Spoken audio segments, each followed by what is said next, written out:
Good morning, and greetings to you wherever you are in the Caribbean and around the world.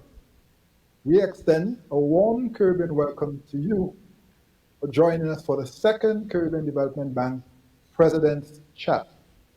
Our focus today is marshalling, mobilizing finance for the sustainable development of the Caribbean. We are broadcasting live from the Lloyd Erskine Sanford Conference Center in Barbados and the Eastern Caribbean Central Bank in St. Kitts. Special greetings to the governors and directors of the Caribbean Development Bank who have joined us today. I am Timothy Antoine, Governor of the Eastern Caribbean Central Bank and moderator for today's conversation with Prime Minister Amor Mottley and CDB President Dr. Jean Leon. Now, the CDB President's Chat series is designed to explore development issues faced in the Caribbean in a non-technical manner, thereby making them more accessible to you, the people of the Caribbean. Today's chat is quite timely as it takes place against the backdrop of the UNCTAD 15 conference hosted by Barbados this week and will likely foreshadow discussions of similar themes at the upcoming IMF World Bank annual meetings and COP26. This morning, we are delighted to have Prime Minister Amor Mottley, a regional champion and one of the leading global advocates for development issues facing small island developing states. Prime Minister Mottley has a public life of many firsts, including the first female Attorney General of Barbados and the first woman to assume the office of Prime Minister of Barbados. Prime Minister is currently the chair of the Powerful Development Committee, a joint committee of governors of the IMF and the World Bank that helps shape the global development agenda. And if I am not mistaken, I think the Prime Minister is only the second woman in history to chair that powerful committee. Prime Minister Mottley, welcome, and thank you for your exceptional service to our region, especially over the past 24 months. Thank you very much, Governor, and it is a pleasure to be here this morning with you and obviously with the President of the bank. So thank you. I look forward to the conversation. Great, thank you. We also have the sixth and current President of the Caribbean Development Bank, Dr. Hyginus Jean Leon. Jean, as he is popularly known, has over 30 years of experience working in the area of economic development in an extensive career that includes over 2 decades at the International Monetary Fund as mission chief for several countries, including Nigeria, the Bahamas, Qatar, and the United Arab Emirates, and as senior resident representative in Jamaica. Jean has also served as an associate professor at the State University of New York and as director of research at the Central Bank of Barbados. Now, a little context for today's discussion. This discussion comes against the grave reality that the COVID-19 pandemic has amplified the significant development challenges of our region. Vulnerability to external shocks, including natural disasters and climate change, rising debt, limited fiscal space, and low productivity present a significant drag on Caribbean growth and development. Our region is also confronted with gender and income inequalities and high levels of youth unemployment. Against this backdrop, the repositioning of our region is imperative. It is imperative if we are to elevate its current development trajectory, and of necessity, we must build more resilient and sustainable economies. Of course, that endeavor requires significant financial resources. I now propose to engage our distinguished speakers on the development financing challenge facing our region. Later in the program, you, the audience, will be afforded the opportunity to pose your questions via the chat feature. So let's get started. Prime Minister, I'm going to pose the first question to you. You are at the forefront of advocacy for repositioning the Caribbean region. What do you see as the major development priorities for the Caribbean in a post-COVID-19 world? Prime Well, I Minister. think that we have to be first driven by the fact that we need to be able to secure jobs and to bring back growth to our economies. Most regional economies that are, and certainly the ones that are tourism and travel dependent, declined by double-digit numbers last year. In our own case, Barbados 17%, and you go as high as 25% in Aruba, and in the Maldives 35%. So that you get a clear sense that what we saw was potentially a generational decline in real terms. Against that backdrop, our first objective, therefore, has to be to ensure that we can grow this economy, but grow it with equity, grow it with jobs, grow it with opportunities, and grow it in a manner that is green. And we believe that as we do that, we're also preparing ourselves to adapt to the climate crisis. So what is needed now more than anything else, where governments have the fiscal capacity to be able to do some stimulus activity, whether it is in housing, whether it is in coastal protections, whether it is in the avoiding of flooding, fixing drains, whether it is in water augmentation and water distribution, because the level of non-revenue water is simply too high throughout the region. All of these are major capital works projects that are necessary to boost infrastructure and to ensure that we have a level of competitiveness again. Regrettably, what will determine whether we can do this is access to finance and access to also fiscal space. Because as much concessional funding is there and you don't have the fiscal space, Governor, you know it better than me. So those are the key strategic blockages that we have to remove if we're going to see some kind of hopeful, sustained activity on the part of the region. I think that the problem is that most countries are in different positions. In our own case in Barbados, had we not completed our domestic and international debt restructuring the month before COVID, I shudder to think where we would be today. So that has given us, for example, the capacity to be able to do and play some shots, for want of a better phrase, during the pandemic, largely because we have the equivalent of, it's probably about 39 weeks of import cover now. It was as high as about 42 weeks a little while ago. That is compared to the 4 weeks we had when we came into office. And that's why we took the decision within 1 week that we needed to deal with the restructuring of the debt to give us that space. And as we heard this week, you're either going to service debt or service people. We need in the Caribbean now also to make the very real point that there has to be some kind of long-term financing, refinancing of the COVID debt assumed since January 2020. And I'll tell you why. If you don't, tell me where countries are going to have the fiscal space in order to pursue the development trajectory that is so critical in order to be able to get the growth and jobs that I spoke about just now. If they are literally crowded out, they're not going to be able to do it. And most of the private sector in the region will not be in a position to have the kind of depth to do the kind of fiscal stimulus that is required on their own, particularly after 20 months of beleaguered activity. Yes, yes. Thank you. Thank you, Prime Minister. Very sobering.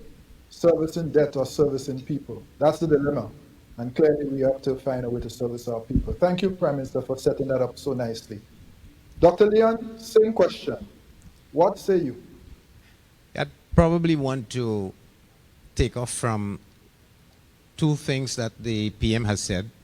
One is that we will not be able to get to the trajectory that is needed for our long-term survival. And I think here, for me, what is very important is we need to start now, but we have to be on a dual track. The first track of what do we do to recover in what we can call the beginning of the recovery from COVID. I don't want to use post-COVID, but at the same time putting in place the important foundations from which we will be able to reposition ourselves for this longer term growth trajectory that the Prime Minister has very eloquently said. And I think for me, the real point is it's based on building resilience. And I say that to say, I think the only way you can have sustained development, I don't want to use economic growth, sustained development is if you have resilience. And that's if you have resilience in the social sphere, to include education, health, the cultural mindset to change us to a position where we begin to see things differently. Resilience in our institutions so that we can get past the implementation deficit that we bemoan so often. Implementation in our productive capacity, get us out of the strictures of economic concentration to one of more economic diversification, strictures of finance. The PM has already said without finance we cannot go anywhere. How do you build resilience in finance? And equally, we have resilience in the environment. And I think we are all seized with the climate aspects. And so how do we put those together, I think, is through the one keyword of innovation. Yeah. And we have to be thinking innovation in each of those buckets while we address the immediate, urgent needs that the Prime Minister has talked about, so that we can genuinely have hope in terms of getting to this longer-term growth trajectory that we are talking about. Right, right. Thank you, Dr. Leon. So already you are seeing a convergence here. Prime Minister spoke about green growth, resilient growth, inclusive growth, which means jobs, and of course, the need for building resilience, including infrastructure. And Prime Minister Mottley, as you spoke, I remember something you said in the past, which is it takes cash to care. Yep. And I think that is precisely the point you were making earlier when you spoke about the dilemma that we seem to find ourselves in, where we are trying to service debt and also servicing our people, and the necessity to find a way to deal with COVID-19 debts. Here in the ECCU, for example, over $1 billion additional debt was incurred last year as a result of COVID, and with a contraction of 17.17%. So the points are very well made. I want to stick with you, Dr. Lee, on this next question. So I know the Caribbean Development Bank is placing increased emphasis on a more holistic approach to development financing for our region. Help us understand the key elements of this approach and how you see it addressing the financing needs of our region. Dr. Leon. Yeah, thanks for that, Tim. I think we can simply recognize that in the very same way we've talked about this holistic approach to development, you have to approach the financing aspect equally in a holistic way. And I raise this to make the point that we have to distinguish the stock problem we have, which is our debt overhang, whereby almost all of our countries are essentially in a debt unsustainable situation, and to distinguish that from the flow of new financing that will be required, if anything, to get us to the sort of development goals that we articulated in the previous question. And if we think of it from that perspective, then I think what we can do is to classify this first from the debt side. What is the appropriate instrument to manage debt service, which is more of a liquidity type of instrument, to the type of instrument you need for managing amortization of debt, which will include the entire gamut, as the PM has said on a number of occasions, whether it is debt forgiveness, or debt restructuring, or reprofiling, or even debt transformation. Let's take the case of, say, debt for equity type of swaps. So that's one type of financing issue that we need to be concerned about. And the second element on the flow, which is now the new financing. I think there we need to be looking at what are the instruments that will facilitate the recovery that we are talking about starting now, and the instruments that we need to stay on track on at the same time with regard to the longer term financing. And no one instrument will manage all of those tools. And so when I say a holistic approach, what we are really talking here is we need to see buckets of need, specificities of particular instruments for individual elements of that entire line of financing, and tackle those in the specific way that you will get the most of the instruments in question. And so I think that will span instruments to do with insurance, instruments to do with liquidity, instruments to do with long-term finance, and we could essentially see them as, in the case of not the stock but the flow, what instruments we need for immediate rescue, as we are doing now, what instruments we need for recovery, and what instruments we need for long term. And so I can sort of anchor this by saying, for example, the immediate liquidity on the rescue would be things like the debt service relief that we've had from whether it's the fund or the bank. On the recovery, it would include things like our own policy-based loans, where we are giving, whether it's for exogenous shocks or other immediate needs. And the longer-term finance could be partly PBLs, but more maybe things like crowding in private sector financing to allow you low-cost financing of your longer-term development needs. But we'd need the entire slew of instruments to tackle the problem that we are facing. Yeah. Right. Thank you, Dr. Leon. We started to dive into this now in a very profound way, both by what you've said so far and what Prime Minister has said. And this is the challenge. How are we going to finance the development of this region going forward, given where we are right now? Prime Minister, let me ask you this question. Several of our small and vulnerable economies in the region are experiencing precisely this challenge, accessing financing for crisis-related expenditure, but also for resilient financing, building of resilience in our economies. How can we address the acute lack of access to concessional financing, which is absolutely critical for the development needs of our region? Okay.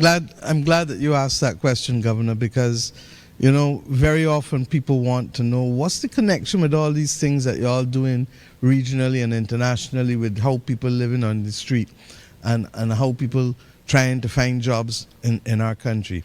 You heard me just now speak about the absolute need for governments to be able to lead the fiscal stimulus, and the real problem that we're going to have, which we have to watch, is the fact that we have a large accumulation of savings still, but we don't have the appropriate instruments to be able to ensure that those savings can help us in financing much of the stimulus that we were just talking about.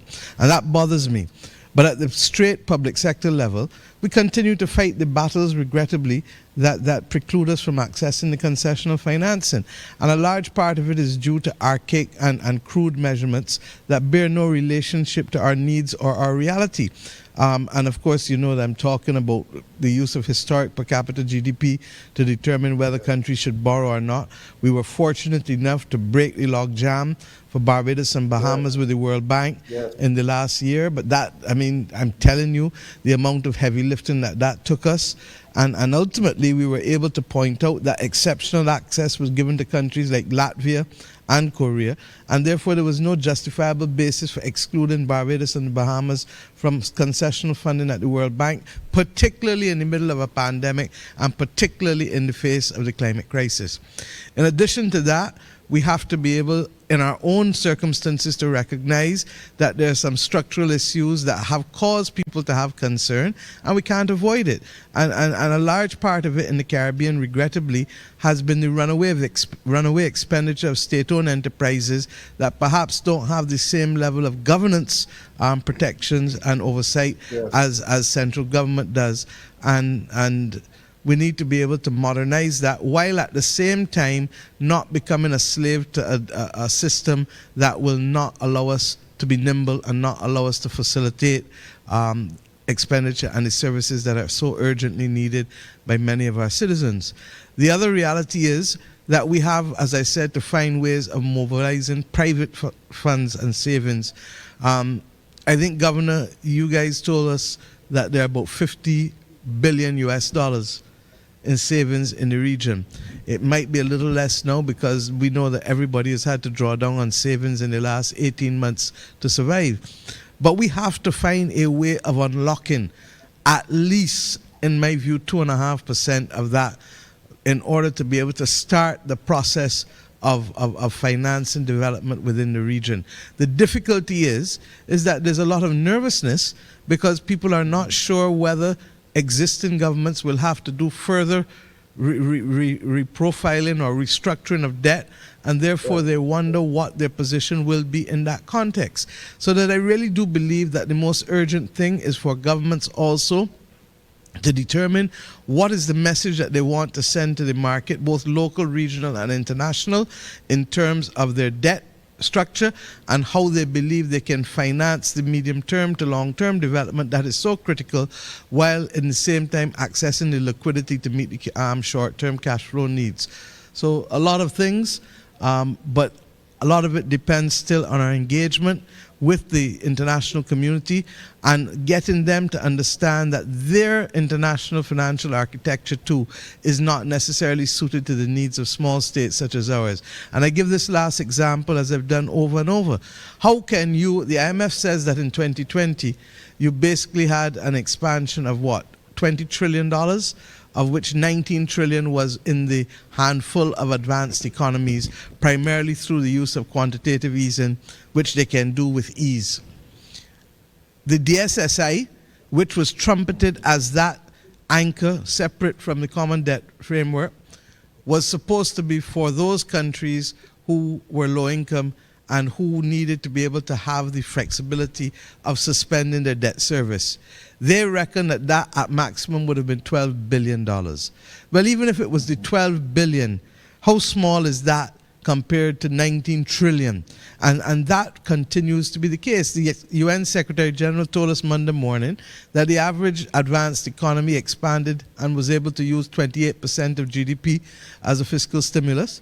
The middle income countries 6%, and low income countries less than 2%, 1.8% I believe. So therein lies the story of really what has happened in the last 20 months, inequity at its worst, and a strangling out. Now some of it may be structural in that both the IMF and the Bretton Woods and the World Bank, as Bretton Woods institutions, were formed when our countries did not exist. And therefore they're not structured, and Jean, you're better off at speaking at this because you work with them. They're not structured in that way easily to be able to meet our immediate needs.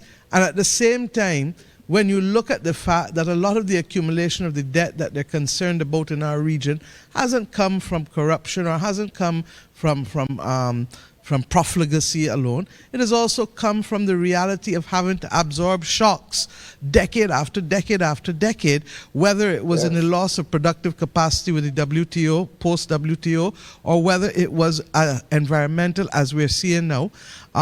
And the reality is that these things have been now judged against us, but at the same time, we need to be able to accept our responsibility for doing what we can to remove the structural issues, while at the same time persuading them to recognize that if you are going to ask us to be able to meet the needs of a climate crisis, then you cannot hold us to a 60% debt to GDP fiscal anchor. You've got to look for adaptation funds that, and preferably grant funds within the context of adaptation funds, that will not add to our debt stock, because we don't have the room to add to it. But yet it is because of your greed and wicked behavior that the greenhouse gas emissions are causing us these problems. So this is complex, but it is not impossible. And I think that if we, one, pursue the advocacy with the international institutions, two, settle among ourselves the message we want to send to our own domestic and regional markets as to what we are going to do, such that they have confidence and are prepared to meet us halfway with in terms of the private financing. And three, start to look after the international agenda with respect to adaptation funds, because the truth is that the majority of our public sector expenditure going forward is going to have to be to adapt to the climate crisis, because it looks as though the world will not stop at 1.5 degrees.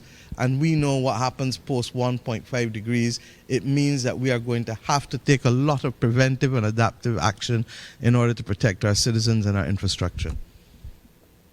Right, right. So Prime Minister, I think you clearly setting out your stall here for the region in respect of COP26, where you are clearly advocating for a shift from mitigation to adaptation in terms of financing. Right now, the setup is sort of 20% adaptation, 80% mitigation. We need to switch that formula to give us that access. So I think that's, if I heard you correctly, you are making that point very clearly now. The truth is the international community has switched it for us. All of them have said, come, we need to be ambitious, we need to have high ambition. But in truth and in fact, on almost every instance, all of the major countries of the world are still below the necessary ambition that would allow us to stay at 1.5. So if we are not going to be able to keep the 1.5, then now we have to start building, and adapting, because look at it. They expect 1.5 to be in 13 years or so. 13 years is the blink of an eye, especially when it comes to infrastructural projects. So what are you going to do to defend your coastal economy? Because most of us have a coastal economy. What are we going to do to defend the critical infrastructure? Barbados Light and Power is near the coast. There are a whole host of other pieces of critical infrastructure that are near the coast. Can we afford to go and rebuild hospitals that may be like ours within less than a mile from the coast? These are serious issues. And as I keep saying, what makes it even more egregious, and I can talk as if you and I talking around a shop, if I throw stuff in at your yard, as I've said over, and I dirty up your yard, and you now have to go and find the money to clean up your yard, that is the money you had put down to buy food for the house and to pay the rent or the mortgage. So that you can't expect me to do both. And what makes it worse, had it not been for me throwing it in your yard, you wouldn't have that problem. So that the issue of climate justice and the issue of the morality of what is taking place cannot be divorced. And I don't think Caribbean leaders or Pacific leaders should walk away from an insistence as well that we need to conclude the arrangements for the Warsaw Mechanism on loss and damage, because fundamentally, if this happened within our domestic boundaries, we would be looking to sue somebody under the law of tort. Tim, if I can just add something here.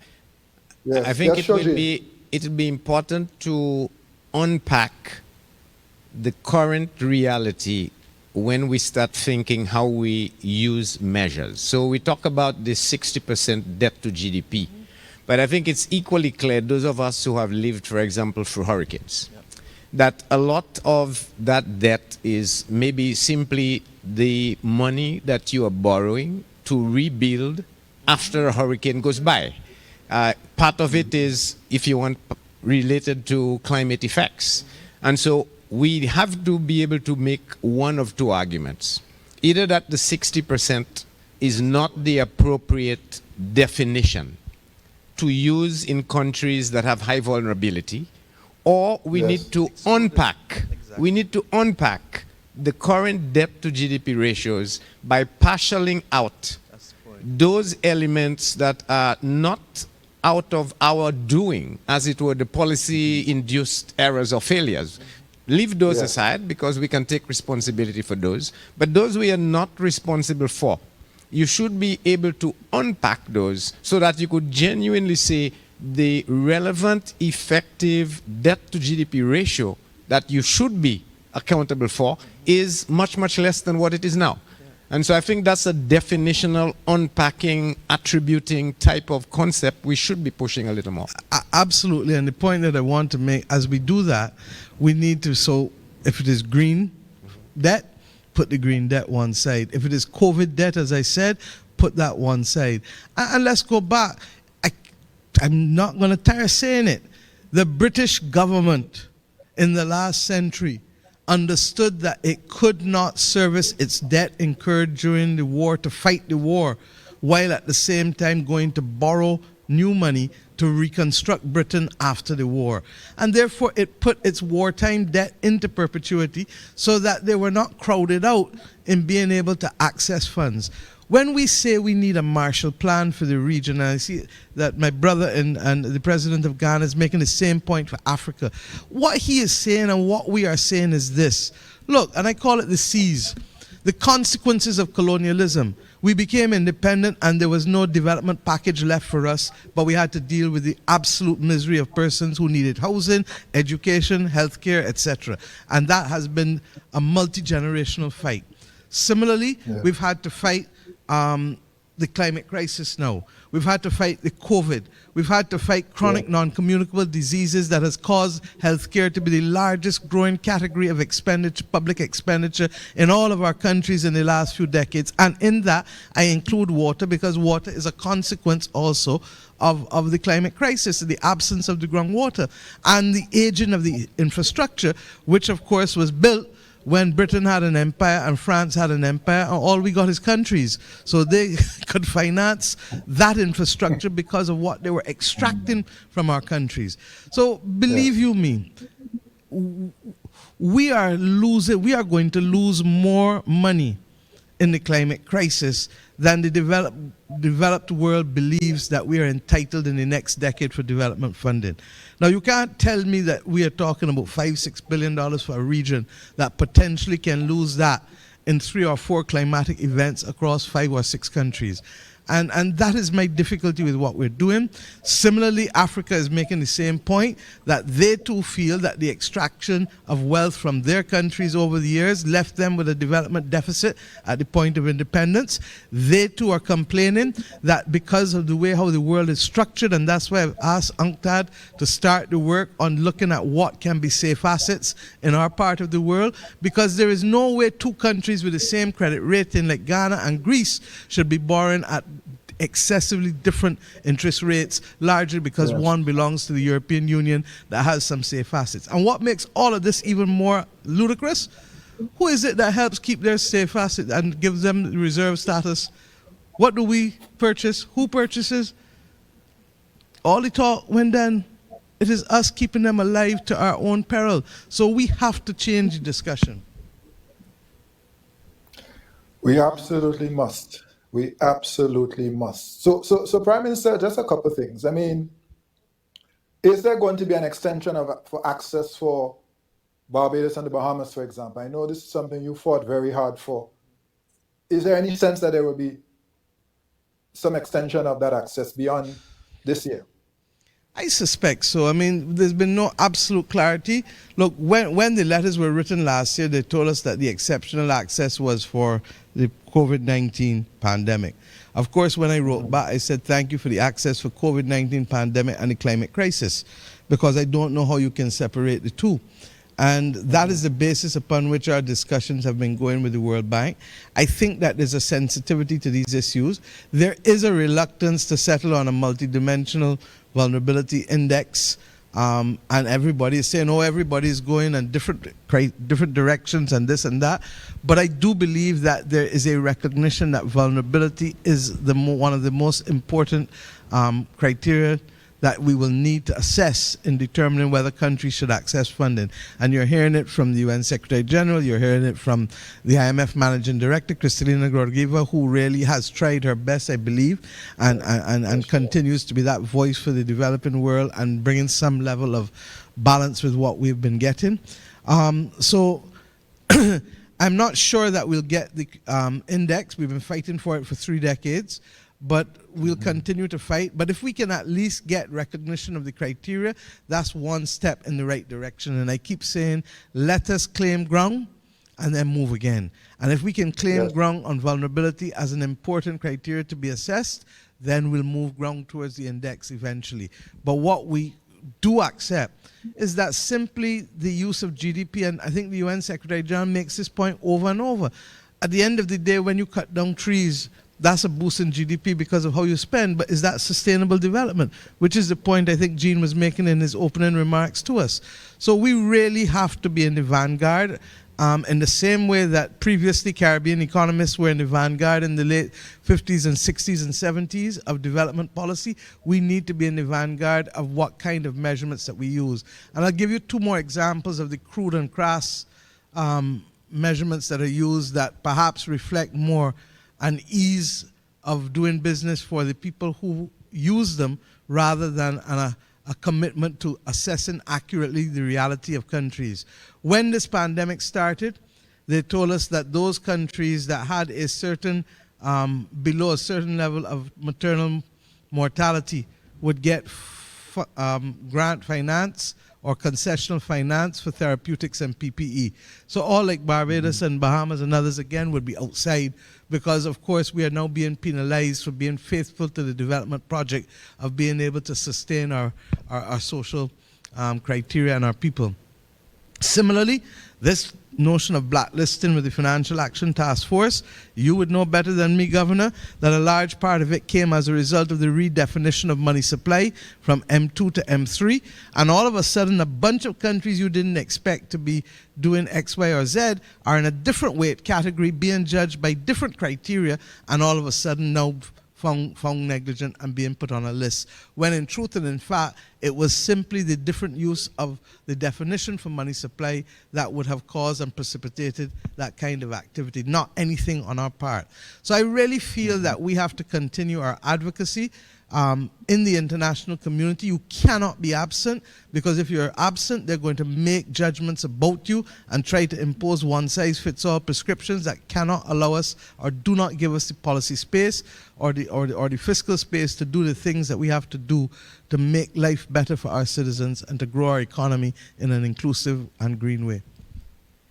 Governor, if I can. Thank you. Yes. Gina, I want to, before you come in, I want you to comment on the private sector financing. So maybe you could add that to your response. Okay. Last year, for green bonds issuance, $270 billion in green bond issuance. And as far as I know, none of that came to the Caribbean. And so the question is, what can we do to tap that ESG market for our development? Please. Yeah, I'll get to that second, but I wanted to follow up on a point the Prime Minister made with regard to the vulnerability. As she noted, we've been at this for the last 30 years, and we have not really made progress. Now, it is not the case that it is not acknowledged that GDP per capita or national income per capita is not adequate or appropriate, but everyone hides behind it out of it being simple. But they do indicate, if you look at the United Nations, the multilateral development group, they talk about the national income per capita, the Human Development Index, and vulnerability. But we do not know how they blend. We don't know the formula. The most we know is that the national income per capita is the dominant metric.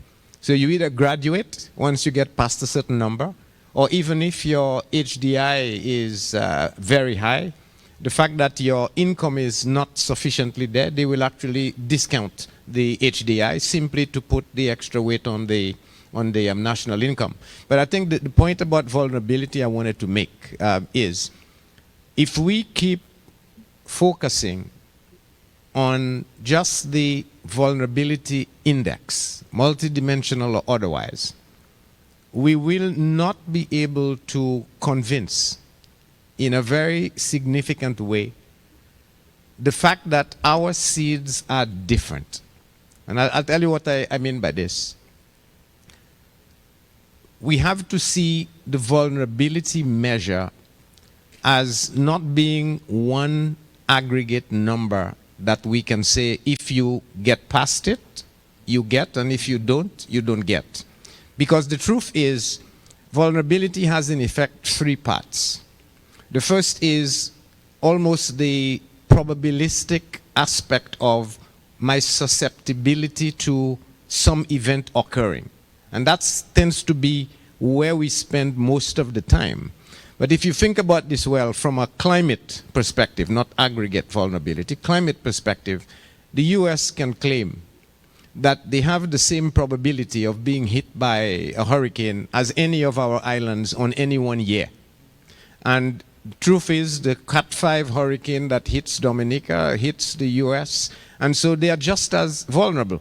So when the Canadian at the UNCTAD 15 makes the point that they're looking at the robustness of measures and the universality of the application of measures. We run a problem of, can we demonstrate that we are very different? But if you go past the probability side, the susceptibility, and you start looking now at pre-event, the event actually occurring, which we will say now is the magnitude of that particular event, which will depend on not only whether it's a Cat 3, Cat 4, but equally the state you were in before the event occurs, your level of development, how small you are. And the fact that when you are hit, your whole country wiped out, rather than just maybe one state in the United States. And then you link that to what I am referring to as the duration of recovery. Dominica is 10 years before it can get back. The US, even under Katrina, is a few years. So duration is an important... And that was 1% of GDP. Yes. Sorry? Dominica was 220% of GDP. No, that's in terms of the magnitude, how we measure it. But the duration, the duration is the length of time it takes between when you get hit and when you actually get back to where you were. And it is that duration that I think is our single most point of departure, where we can say categorically our seeds are very different. Because it takes you X number of years, 7 years, 10 years, and that's just to build back GDP. Even if you take the pandemic, we just had COVID, which had impacts on social, educational, gender, poverty. When we talk of building back before you get to real growth, it's not just the GDP. It is, in fact, all those measures of development before you can talk of getting back. So that recovery phase, the duration, the persistence of that drag we face is really what we need to measure. And if we can measure that, Prime Minister and Governor, I think we may be in a position to say that there is need for an adjustment to this per capita GDP, which is more in the nature of a compensating variation. That yes, we are $10,000 per capita today, but if it will take us 5-7 years after a hurricane hits, or we have a pandemic, to get back to exactly that same per capita GDP in 7-10 years' time, then this is not growth to begin with, but it's equivalent to saying that our per capita GDP is in effect $2,000, because it will take you 7 years to move from 2,000 to the 10,000 that you would be back after that point in time. And so we need to measure this, propose it, and augment the vulnerability index as a means of actually making that case as to why we are different, why we need special treatment, why we need lower case financing, because we are not growing during that recovery phase. And if I can get to the question you pose, Governor. So just before you do that, so yes. I assume, Dr. Leon, as president of the CDB, that you are now, in fact, initiating that work that you just mentioned. We have initiated that work, and we are trying to take it as far as we are going. We are looking at partnerships. We are talking with the UNDP. We are speaking with the beginnings of talking with the Global Center for Disaster Preparedness in London. We are raising it with, at least we've started with people at the IMF.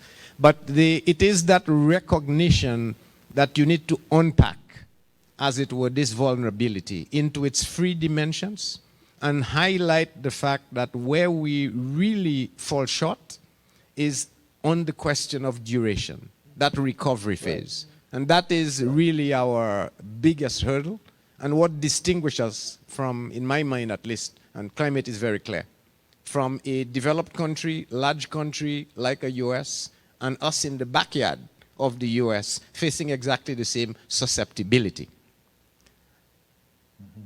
And if I can go on to the point you made of the ESG, I think I want to start by noting, Tim, that we are in fact speaking in terms of our development agenda, ESG. It is already there. When I say a holistic approach to development, that talks of the environment, talks about the social, talks about the governance. All of those in resilience measures are things we have to do. Now, I think our problem is we have not maybe gotten to the point where we have enough awareness. As, for example, you'd see blanketing in the waves in the US, where people want to be socially responsive by wanting to have stocks in ESG-related criteria. We would need to step that up in terms of awareness. But equally, we need to accept that our development agenda needs to be inclusive. And the moment we start doing this, then I think we will start utilizing all our efforts into projecting this as a necessity. So, for example, now at the CDB, we have the climate vulnerability impact assessment. So that takes part of that into account. We have your economic, social impact analysis, which takes that into account. We need to add on that a governance assessment. If you can do those and mainstream them, then you could say almost every project you are involved in, whether it's a pure project or a policy-based loan, we should have those elements in there. So that as we build the capital markets in the region, and people start now getting into stocks that are going to be based on those development areas, then in principle, you will actually get that awareness and start getting people that would now be able to tap into the very ESG market that we are talking about. I think one of the key things, Governor, is that we need to be able to embark regionally, and I've tried to start it here in Barbados, a serious project on financial literacy. We are not going to move 50 billion US dollars in domestic savings that are getting next to nothing in terms of interest rates unless people feel confident about being able to understand and interpret how they can invest and where else they can invest. Now, the truth is that I should also have included earlier when you asked me about the development opportunities. And when you say post-COVID, the truth is that we believe that COVID is a marathon.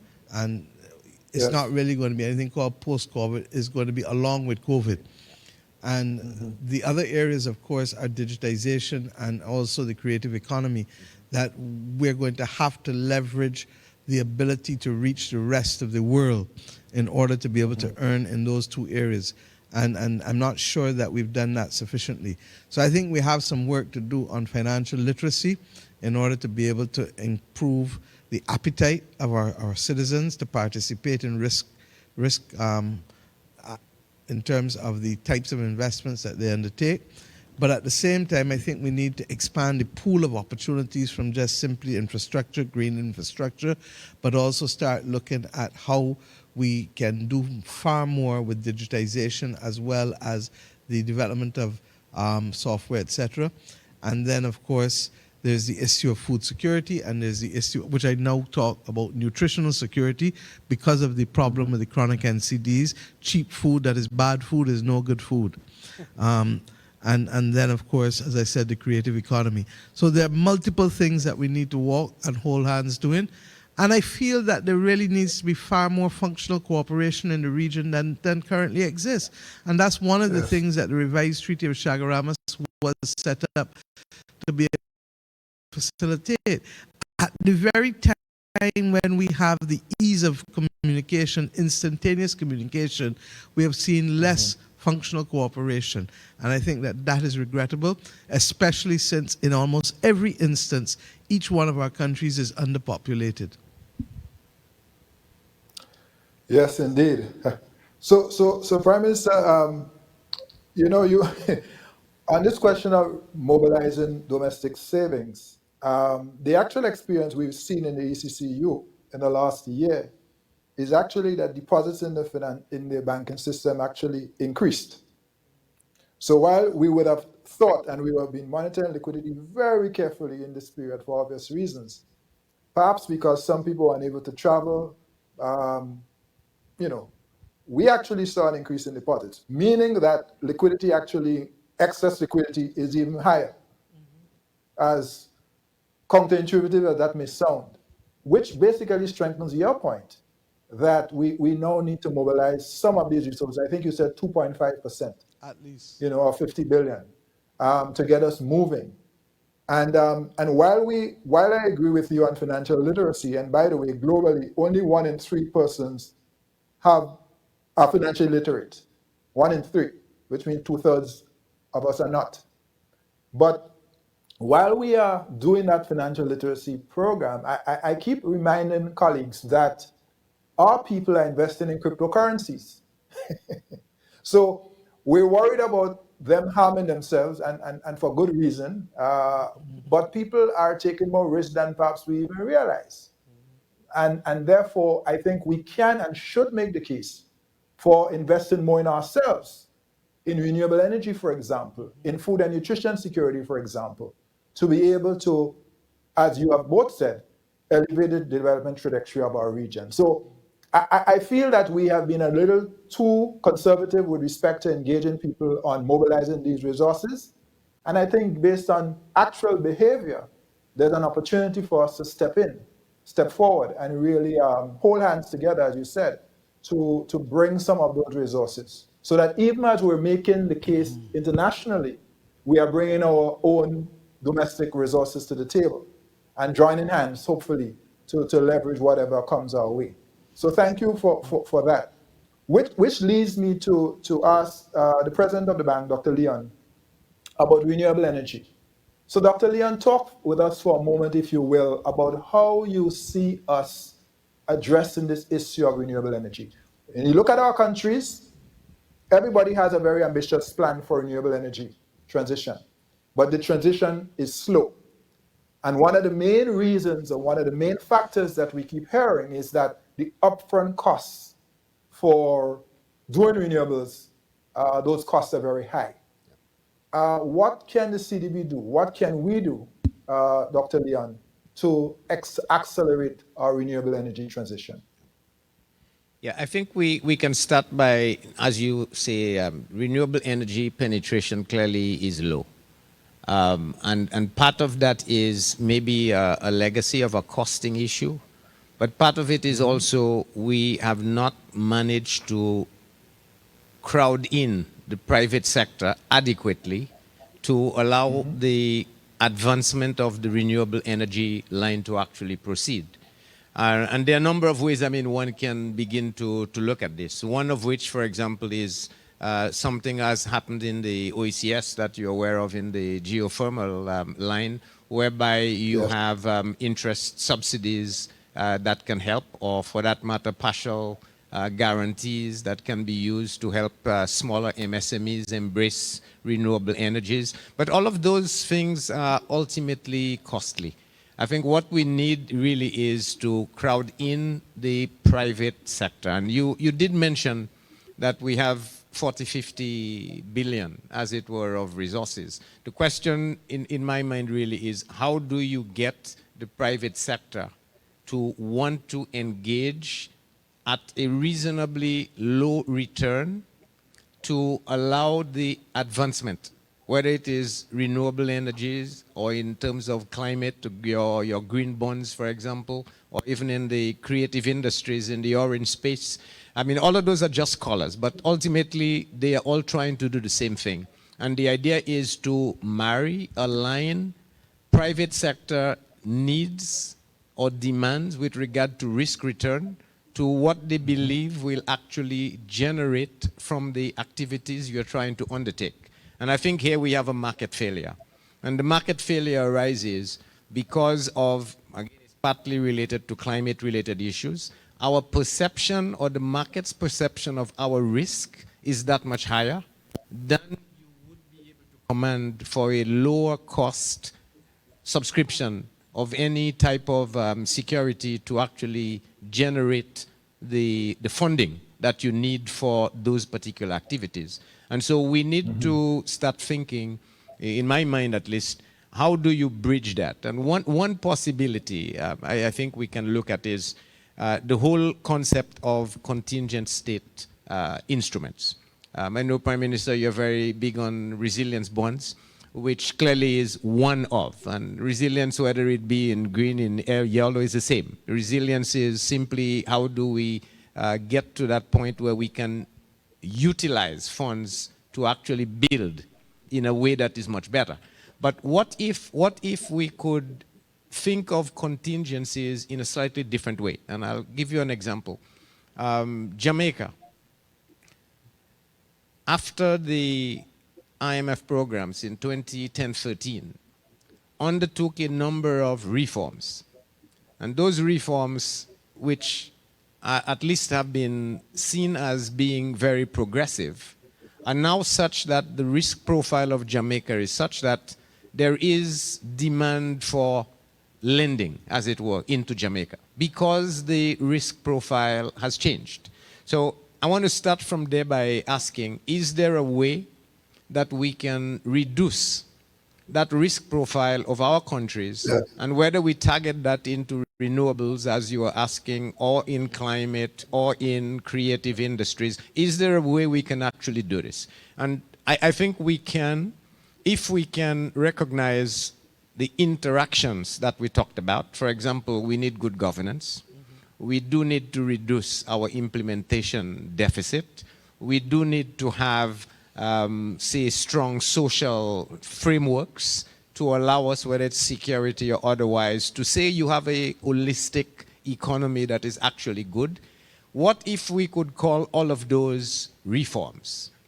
And is there a way we could think of pricing those reforms such that we could say, if we were to implement those reforms, then in a sense the risk profile of the country, that space would be reduced. Now, if you could do this, but of course you need the funds to actually start you, is there a way we could get the private sector, whether it is domestic, regional private sector, or international private sector, to recognize that if you undertake reforms, but undertake reforms in an ex-ante way, you can actually benefit from lower cost. So again, to anchor this in the following sense, I'm going to borrow, again because I need a lot of money, 200 million to do a renewable energy project. I do know I need the plumbing, the infrastructure of whether it's the governance or the other elements to make this continue in a very good way. Supposing I bundle that, let's say through joint co-financing with a CDB. And then we argue that you will undertake some implementation, some governance elements as part of your policy. But the rate at which you would have contracted that 200 million is 8%. And supposing you agree to tranche it, because it's going to be rolled out, you tranche it in amounts of, say, 50 million. Then after the first 50 million, you start to pay. You're paying at 8%.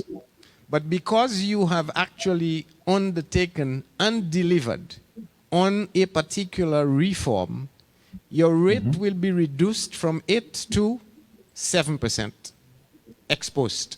So that your debt service, when you start to pay, is not going to be the 8, which was before, but say 7% at that particular point.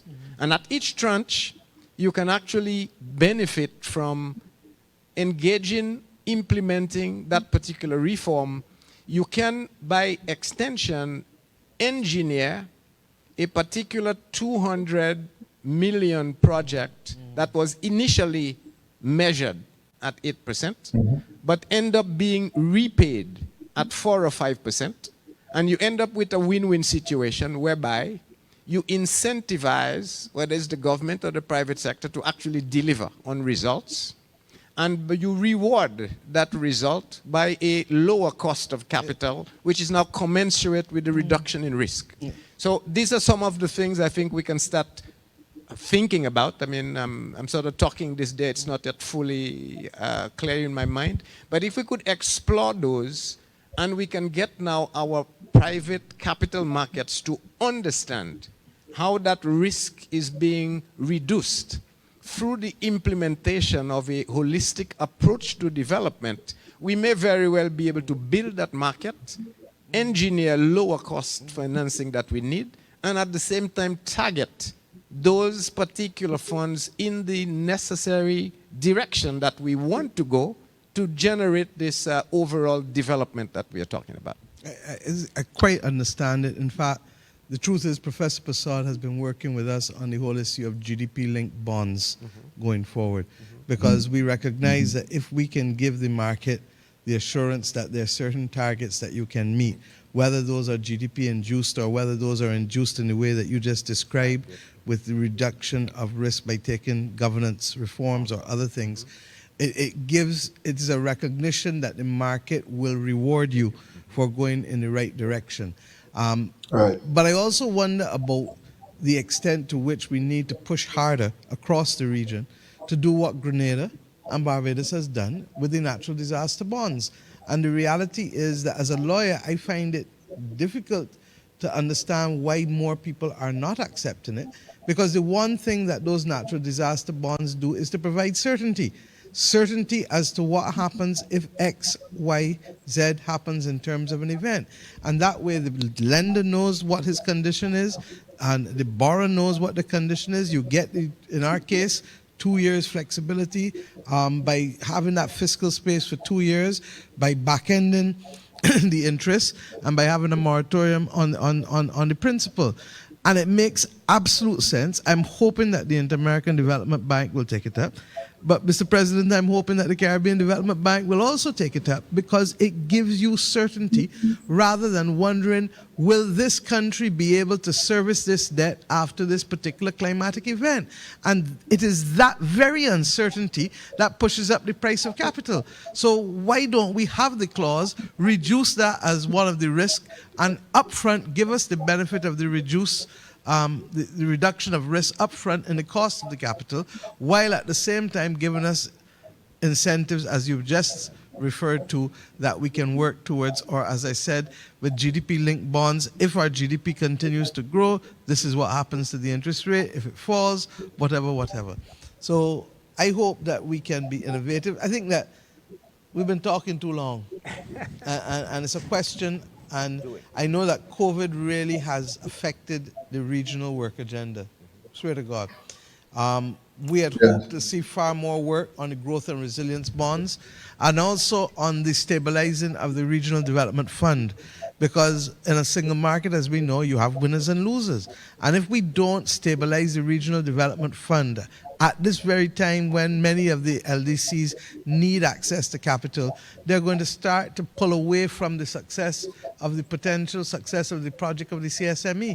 And we don't want that. So we need to be able to go beyond the commitments of governments to populate that fund and to see and to capitalize that fund and to see how we can be using innovative instruments while at the same time encouraging the international community who have put us in this position with respect to the climate crisis, have left us in this position with respect to the consequences of colonialism, that there needs to be some kind of recognition. Yes, we're going to help ourselves, but we need you to put some money, as I said, a Marshall-type plan in the Regional Development Fund to help us with the regional project that stabilizes us for lack of scale. And that is the single market and single economy.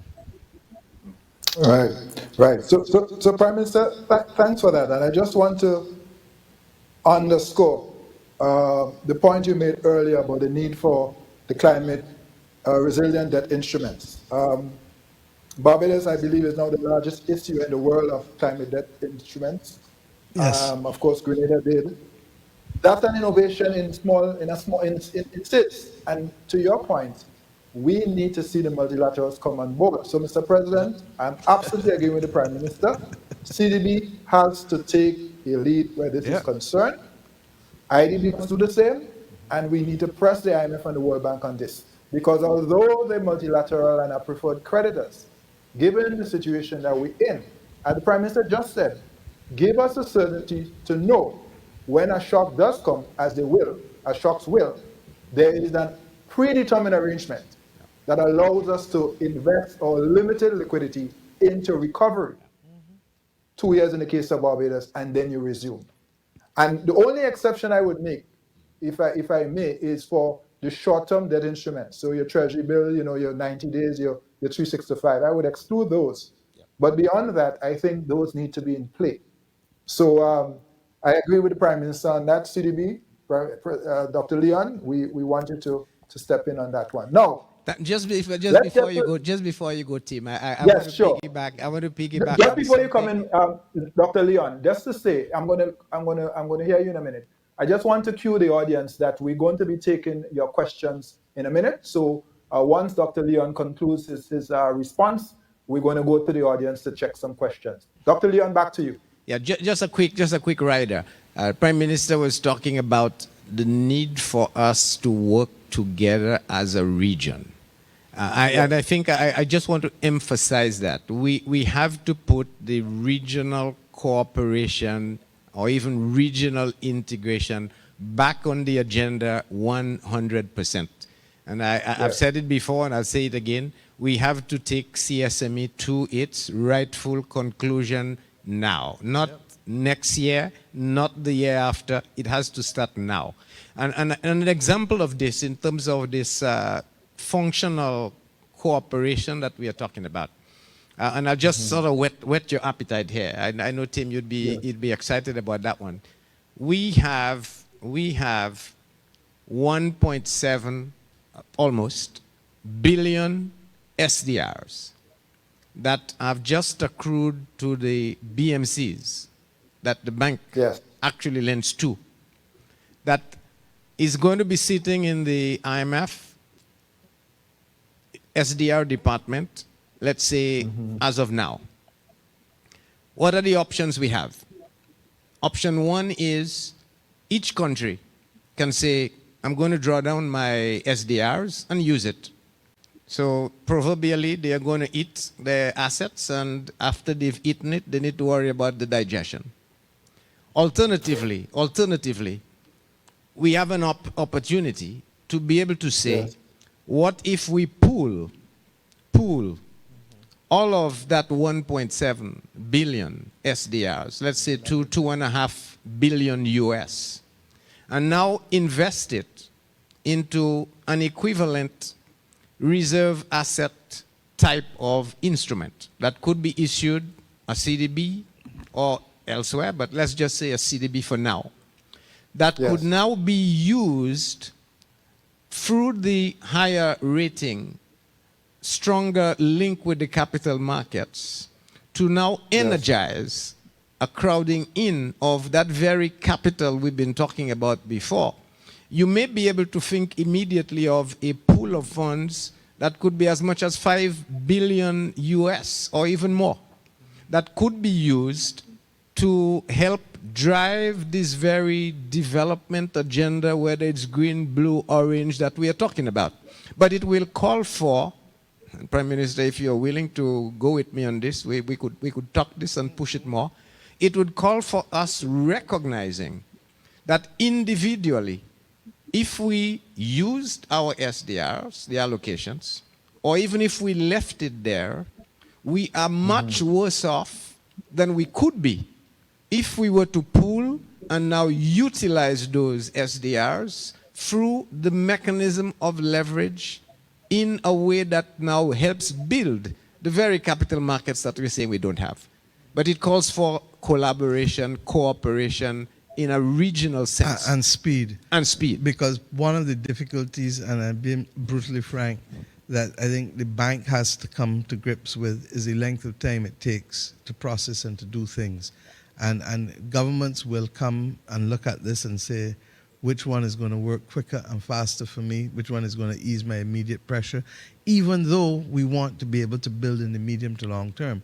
But we will certainly sit down with you and look at it, because I've been arguing for the last few years that we need to use what we have to unlock other funding. And that's effectively what I've heard you say.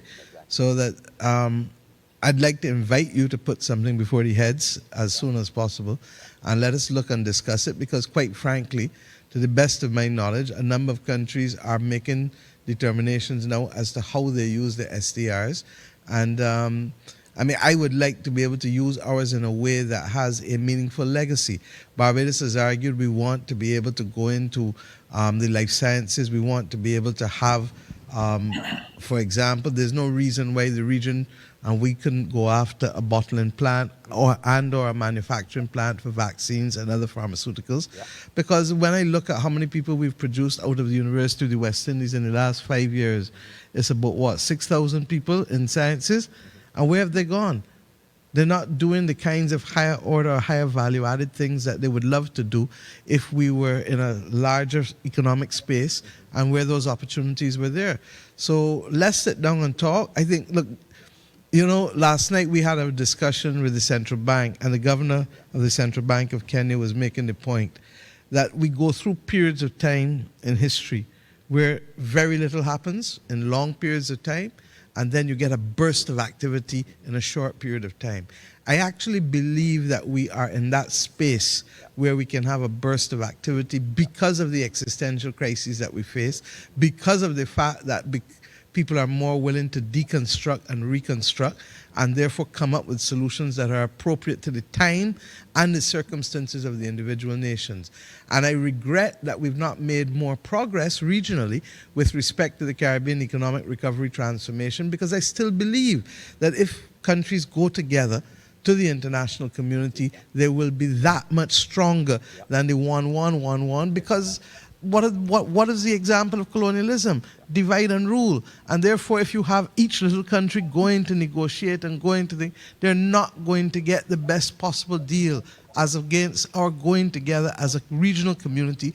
But for that to happen, it needs give and take. You can't get exactly what you want. It needs give and take. And that is the price that we all have to pay. We settled among 93 countries, 195 countries in the world with the Bridgetown Covenant. We settled with the spirit of Speightstown, which is the political declaration. What is clear is that there is an almost universal understanding of the crises that the world faces at this point in time. There is an overwhelming consensus, but not unanimous, as to what the solutions are. I keep saying, let us work with who is there and let us build on that. And that is why the Coalition of the Willing continues to be the operative mechanism for me and for all of us as we go forward. And the rest will come or they don't come. But what we can't do is to stand in one spot waiting for everybody, because the pursuit of perfection, as we know, is the obstacle to progress. Yes, absolutely. So, Prime Minister, I just thank you for that. And I want to say to you, Dr. Leon, that the Prime Minister is right. Countries are making determinations about how they're going to use their SDRs. And for those who are listening, special drawing rights.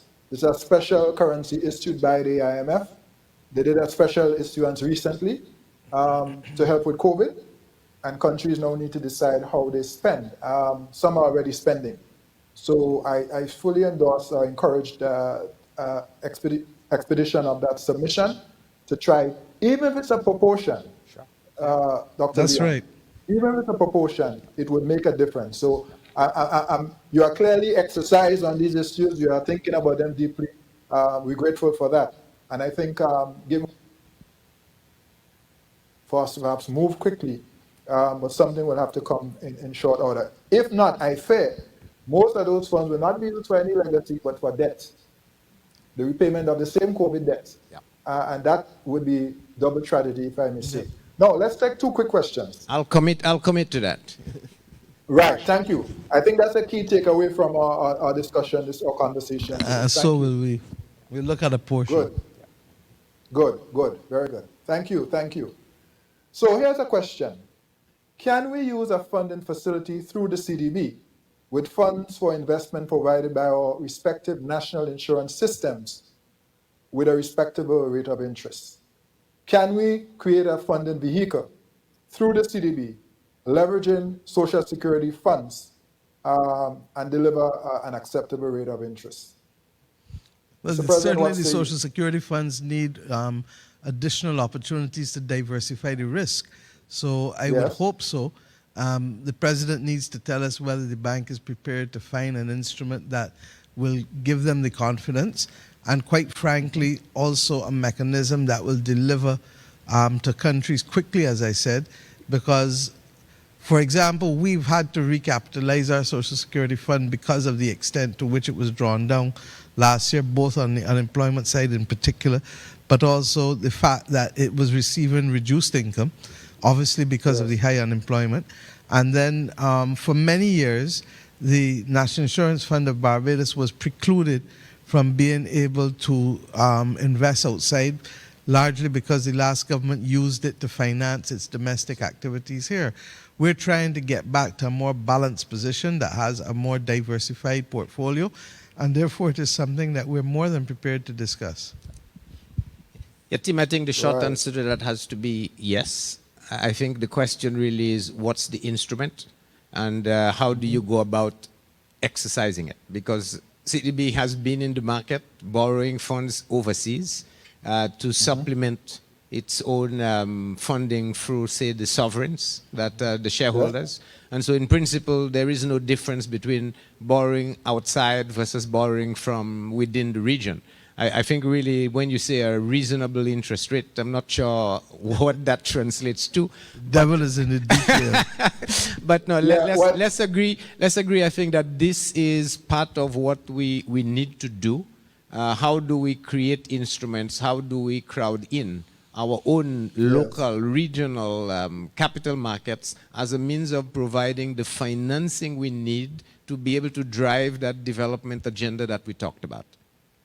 Right, good. Here's another question. So the reference is to NCDs, and Prime Minister Mottley spoke about that earlier. The reality is that almost 8 in 10 deaths, 80% of all deaths in our region are NCD related. The chronics, diabetes, hypertension, heart disease, and so on.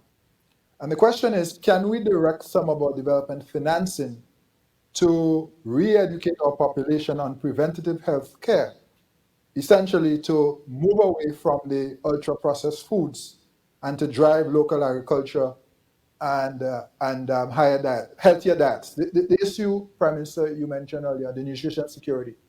Because I suppose the questioner is really pointing to the fact that it is costing us significantly, both in terms of lives as well as the public finances, to have to treat these illnesses. And we obviously spending significant sums which we do not have, and we are losing people in their prime. And which is, of course, a drag on the economy in and of itself. Is there anything we can do in that regard? Absolutely. I mean, look, COVID lays bare everything. And that's why, look who's most at risk in COVID. Unvaccinated persons with serious comorbidities, invariably the chronic NCDs. And that's why the region is having a time of its life now. We have to have a multifaceted approach to it. We have to do public education and sensitization from as early as primary school. We need to be doing it with pregnant mothers and to get back into the communities and to train pregnant mothers before they have the children, what kind of habits you want to be able to inculcate in your children. I see the cameraman giving me a thumbs up for that. We have to be able to also make sure that those people who are already suffering from the chronic NCDs, the diabetes, the hypertension, etc., that we don't leave them to their own devices. And what do I mean by that? I've insisted in the last 18 months, and we did it not through the polyclinic system, which has its own public health and community outreach, but I've insisted that the Queen Elizabeth Hospital now, which is a tertiary institution, that they too recognize that they need a series of a number of community nurses. And in this instance, we've gone for 40 community nurses. And when you look at the numbers, they should ultimately be able to handle over a 2-week period about 50 patients, which means that we want to get the 2,000 most seriously ill patients with diabetes or hypertension or heart problems or whatever, and go to them in the community. Because believe you me, and I canvass, and anybody who is in people's houses canvassing and mixing with people know that, first of all, the level of compliance with medication is not necessarily the highest. Secondly, the level of compliance with what you should be eating is not necessarily what it should be. And it's not that you can cheat out sometimes, but you need somebody behind you all the time telling you to walk the straight path so that we can have a higher degree of compliance and so that we can reduce the number of sick persons attending the hospital. And I feel that it was an investment exceptionally well worth it, because if I can then reduce the pressure at the hospital by them going into the communities as outpatient representatives of the hospital. That is separate from the polyclinic public health outreach work, which must still continue. So that's why I said that there has to be a multifaceted approach. We've taken far too long on this issue of labeling, but I accept the difficulty, and it's largely because our import food bill is too high. So if we import it, we can't tell people what to put on the labels, and if our market is too small, they ain't putting it on for us alone. So therein lies another problem.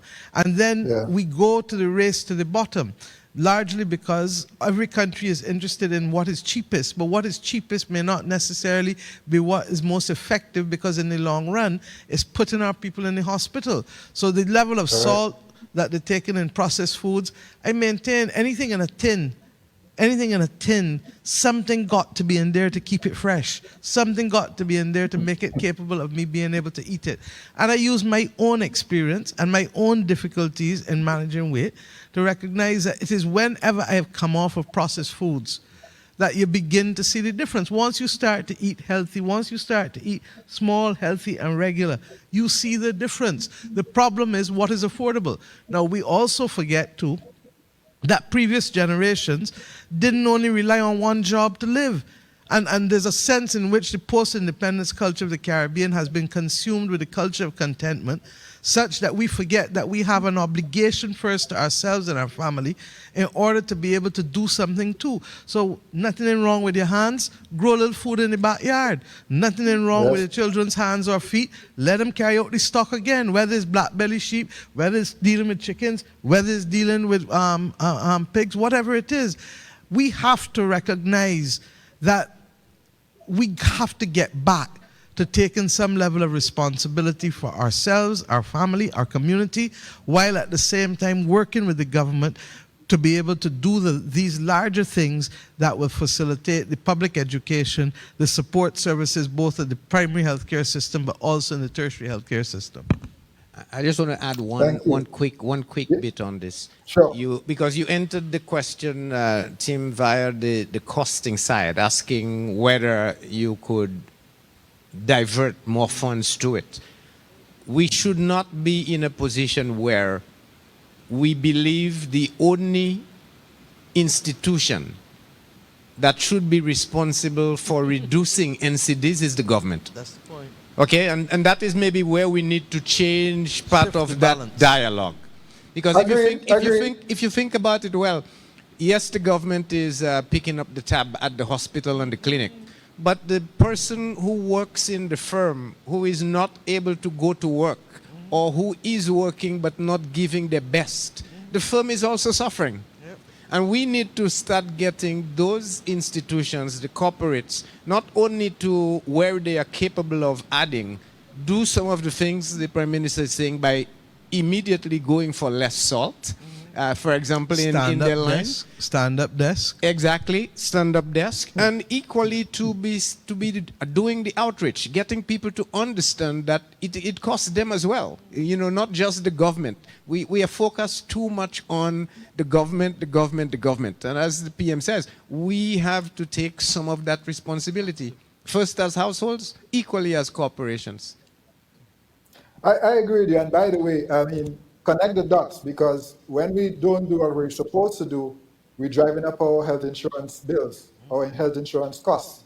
So when people ask why are these premiums going up, part of it is because of the incidents. Were we to reduce NCDs, we would potentially see lower insurance costs. Now, of course, it's not just dollars and cents, but that's what the person offered, so that's how we let in. But thank you for that perspective. What shall I say? We have a few more questions, but we're out of time. And let me apologize that we're not able to take more questions. We were going to try to touch one on cultural and creative industries, but we are out of time. And so I'd like to give you first, Dr. Leon, President of the CDB, and then Prime Minister Mottley, an opportunity for your concluding thoughts. For me, I think one is we, as a region, we have to recognize that time has run out. Yep. We have to act, and we cannot keep acting as atoms. We have to see the benefit of working together as a region, supporting each other both in thought, in deed, in action, because I think that's the only way we come out of this in a way that is going to be sustainable over the long haul. And second, to see the whole development process not as a slice, as I keep arguing, but as a complete ecosystem. We cannot leave the people behind. We can't leave the institutions behind. We cannot leave the planet behind. We cannot leave our whole productive activities behind. It has to be seen in its entirety. If not, then I think we'll end up moving along again at a tension with one or more pieces moving ahead of the rest. So that will be my closing message, the holistic aspect, and seeing the benefit of working as a region as opposed to individual pieces. All right. Thank you, Dr. Leon. Prime Minister Mottley. Thank you. I think the President is absolutely correct with what he said about the time for talk is over and that there has to be action. But the action has to also recognize that the critical foundation has to be partnership and compromise. We are not going to get anywhere if we continue to want all that we have staked out for, because we just don't simply have the capacity to do it on our own. And I hope that within this region that we are going to try to remove a few more obstacles, because right now there may be opportunities in different parts of the region, but the capacity to exploit them may be constrained. When all is said and done, while the tourism and travel dependent economies are suffering, Guyana is going through an explosion of growth as a result of its recent discovery and the confidence in what will come to them with the oil and gas, but also recognizing that they are strong too on renewable energy and on the carbon neutrality because of their commitments with the carbon sink and their forests. I believe that we have equally to recognize that we have to be global citizens and we have to look for opportunities outside of this region. But it is going to mean trying to give our people and our companies backative in whatever way, whether it is through technical assistance and strengthening, or whether it is through increased access to capital, blended with state capital, or literally creating platforms where people who don't know each other can come to trust each other because of the nature of the instruments. And finally, I really, really feel that we have a voice to lead in the world at this point in time because of the nature of our experiences and the extent to the fact that we're in World War III. Let's make up our minds on it. We have multiple crises that are the equivalent of a world war, from the pandemic to the climate to the violence epidemic in the region. And that is also a major problem, as we all know, to the difficulties with the other aspects of the healthcare system, as we just talked about. And if we continue to fight it as if we were not in a pandemic, or sorry, as not in a war, then we'll lose the battle. What I find is missing most in the region is urgency and a willingness to deconstruct and reconstruct so that we can be far more streamlined and understand that if we do things the traditional way, we're not going to make the distance and we're not going to win the war. Thank you, Prime Minister.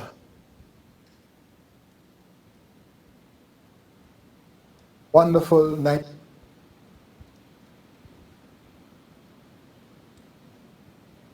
Mottley.